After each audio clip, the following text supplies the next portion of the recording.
Dr. Rappaport, good morning. John, as always, you are always bright and cheery and a delight to be with in the morning. Well, the first question is, where the hell have you been?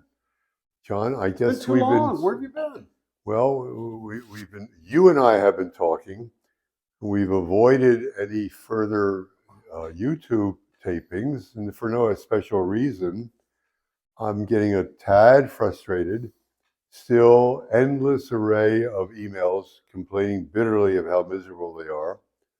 And no doctors turning the corner and changing. And I thought, though you negated what I said, I thought that this would be the last YouTube. No, it's not the last. And you said no, and I said, okay. But I thought I would summarize. I still need a forum to complain. You need what? A forum to complain. Okay. All right.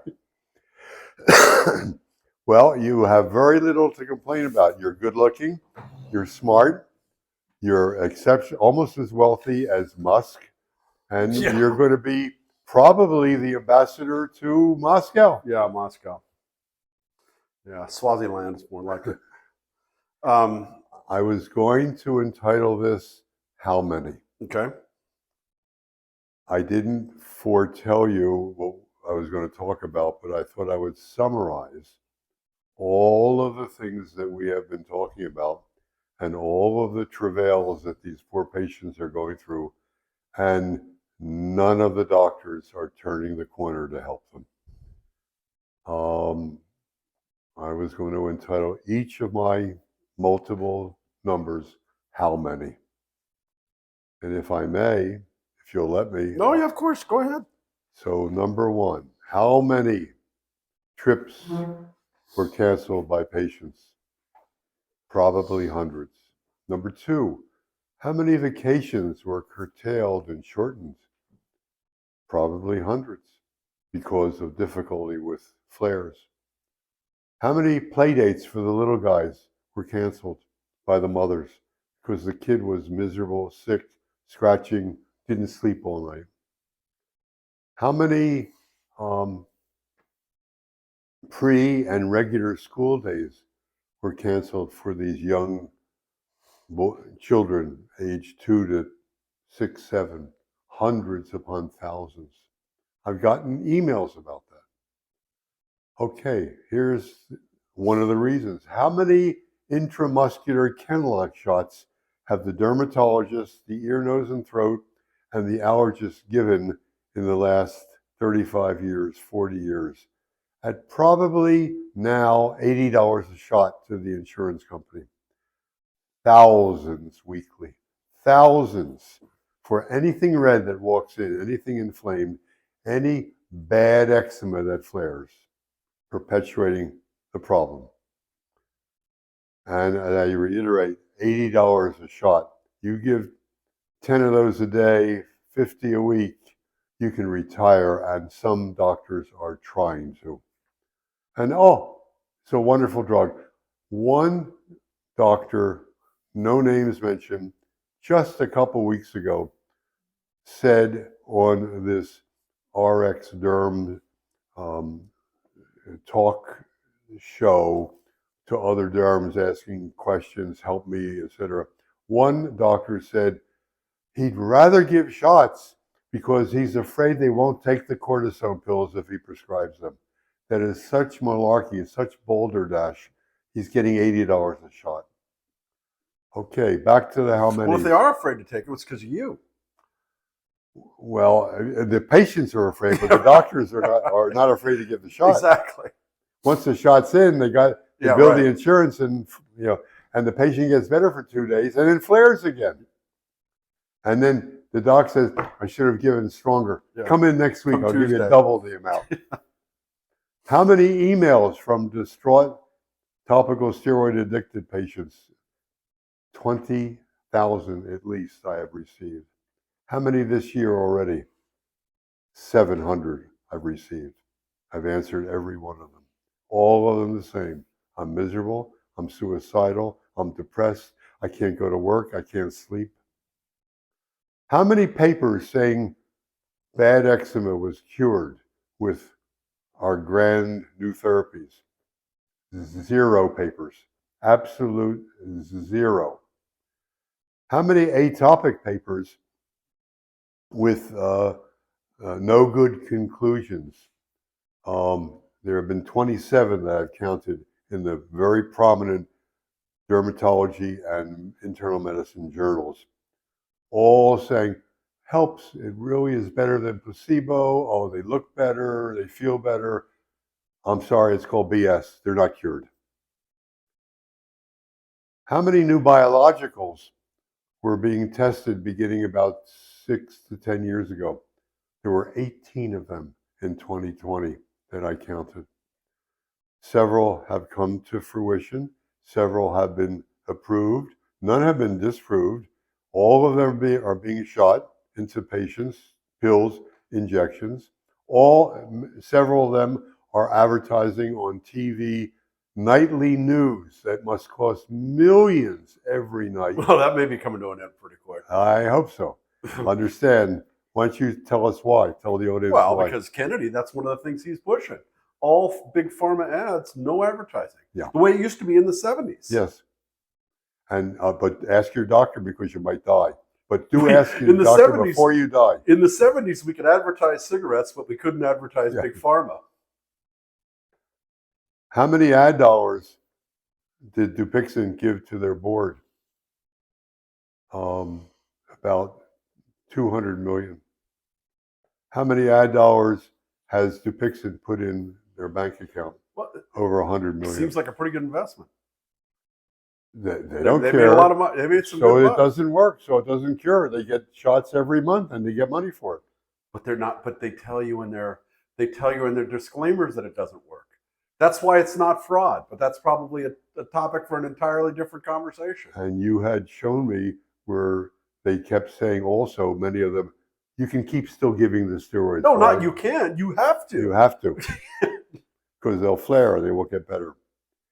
How many free lunches or dinners or meetings were given to MDs by the drug companies? Yeah, that's all going on. Hundreds, thousands. How many doctor appointments were wasted by patients? Incalculable.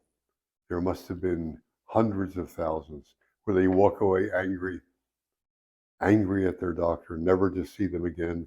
How many times have I gotten letters from emails from patients saying, I'm on my seventh doctor, I'm on my 10th doctor, I'm on my 5th doctor, because they walked away from the others who just want to give them steroids. What is the length of waiting time to see an MD to get help?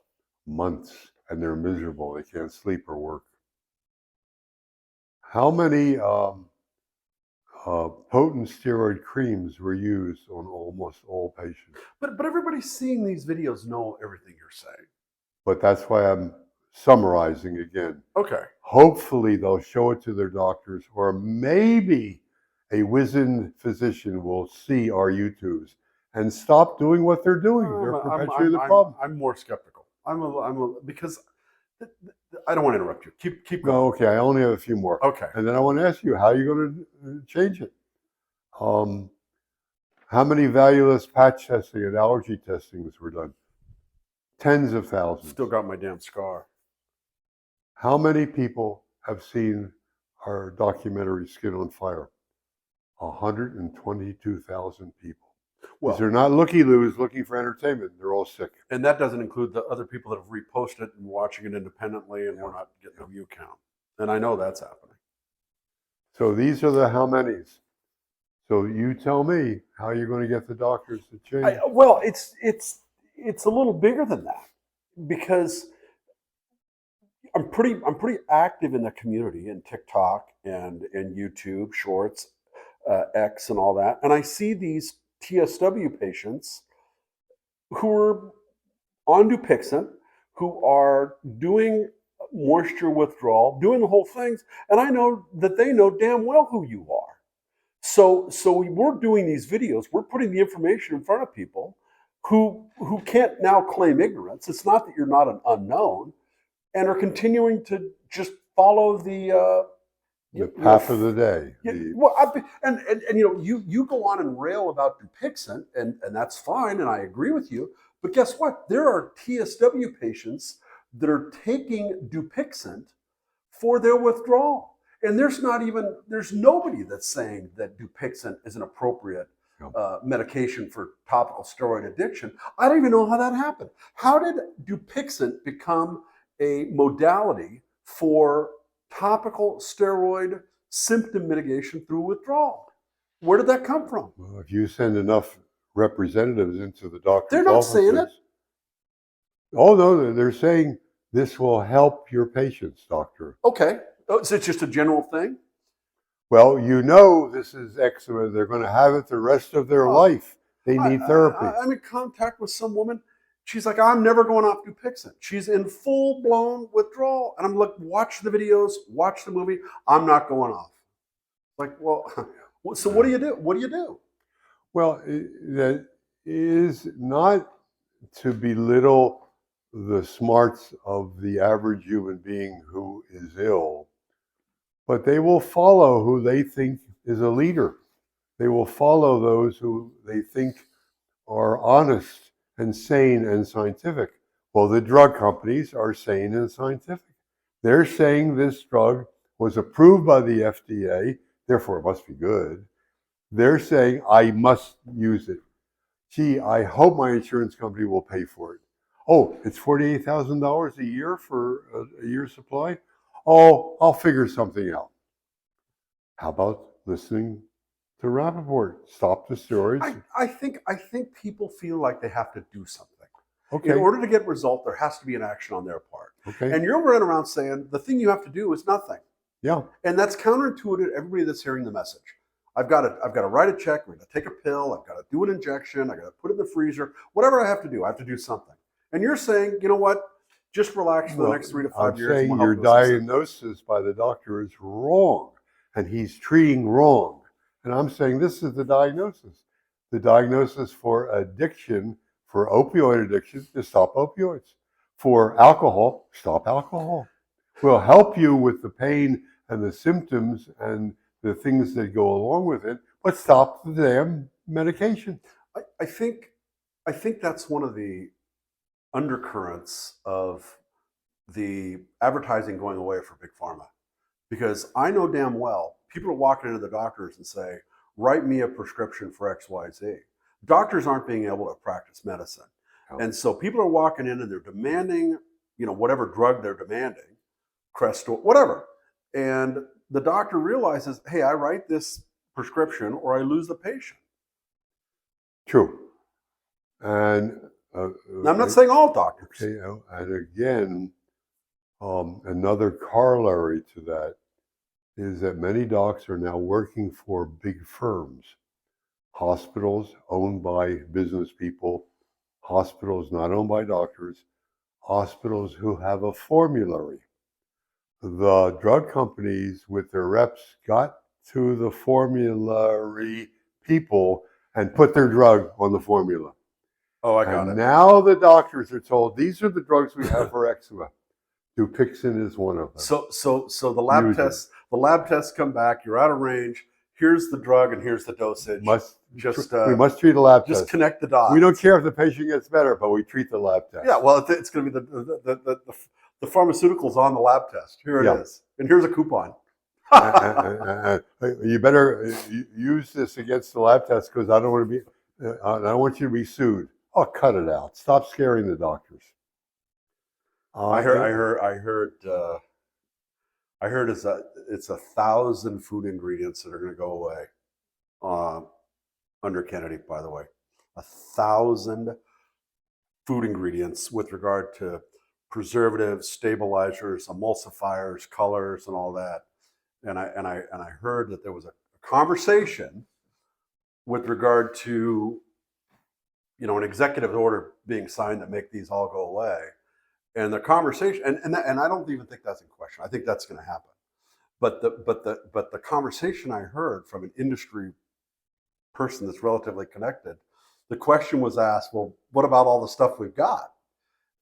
We've got warehouse and all this full of it. Well, we're going to have to let that bleed through the system. Yeah. Well, and we also think that those vegetarians who don't want preservatives in their food are crazy, and we stay away from them, and whatever they say is wrong. I don't believe everything they say, but there's a lot. My delving into this the way I have was perpetrated from medical school days. I felt very strongly when we got into the clinical years, third and fourth, that we cause a lot of trouble. Drugs cause a lot of trouble. Procedures cause a lot of trouble. Many times all you have to do is sit back, stroke your beard, and monitor the patient and let them get well. Don't screw it up by giving another medicine. Often the diagnoses, these obscure diagnoses that I need 6 consultants for, are caused by a medication that we've given them. And the therapy is stopping the medication. You must make the right diagnosis. But they're glib in, let's try this, let's do this, let's try that. 6 more consultants. Fortunes are being spent. That's why our Medicare bills are so high. Inappropriate. Recently had some contact with younger people in their mid-20s who will be going off their parents' insurance. They're very worried about writing checks for their own insurance. It'll be sky high. It was never sky high. For now. Yeah. For now. Big changes coming. Yeah. Big changes coming. So, and by the way, that's the thing.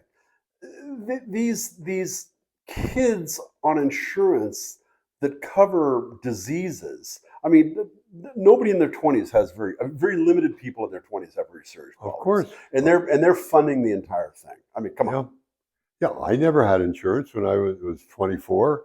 Never got sick. But they've been taken to the doctor with every sniffle since they were 1 year old, 1 month old. And they learned to go to the doctor for everything. A little joint pain, a little twisted ankle, a little boot is put on. Well, the boot costs $1,000. Yeah. And an MRI and an X-ray. It was a sprained ankle playing basketball. Yeah. We put a tape on and went back and played the next day. We probably should do a video about big changes that are going to be coming. Okay. From your perspective and what you're reading Yeah. and what I'm hearing from Washington, D.C. That's a good idea.